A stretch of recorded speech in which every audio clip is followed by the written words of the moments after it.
Et je le dis ici, au nom du gouvernement, devant la représentation nationale, en citant, messieurs, écoutez-moi bien. J'écoute.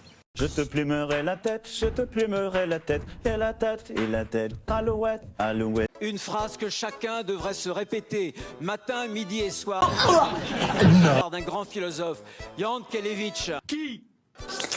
L'antisionisme. L'antisionisme est une incroyable opportunité parce qu'il donne le droit d'être antisémite au nom de la démocratie. Et ça, jamais nous l'accepterons.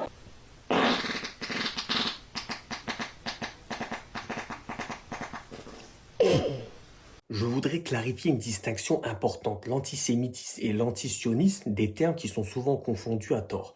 L'antisémitisme, on est clair là-dessus, c'est la haine envers les juifs en raison de leur religion ou de leurs origines. C'est illégal et profondément immoral. Rien ne justifie qu'on déteste quelqu'un simplement à cause de sa religion.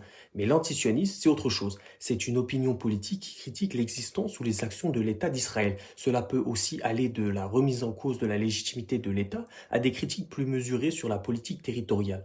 Et cette opinion n'est pas condamnable en soi. Il faut aussi comprendre qu'il y a des intellectuels juifs eux-mêmes antisionistes. Avant même la création d'Israël, des mouvements comme le bundisme en Europe de l'Est s'opposaient à l'idée d'un État juif. Ils pensaient que les juifs devaient s'intégrer là où ils vivaient, en luttant pour leurs droits sans nécessairement créer un État séparé. Cela montre bien que l'antisionisme n'est pas toujours synonyme d'antisémitisme.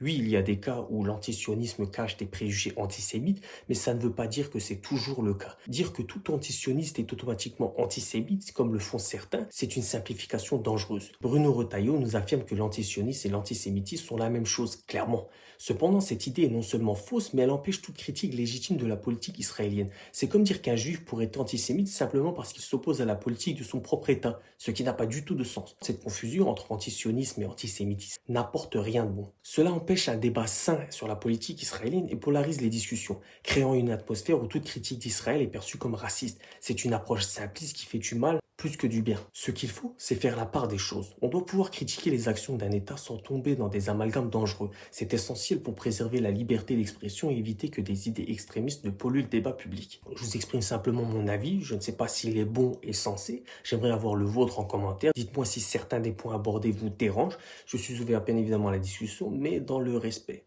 toujours.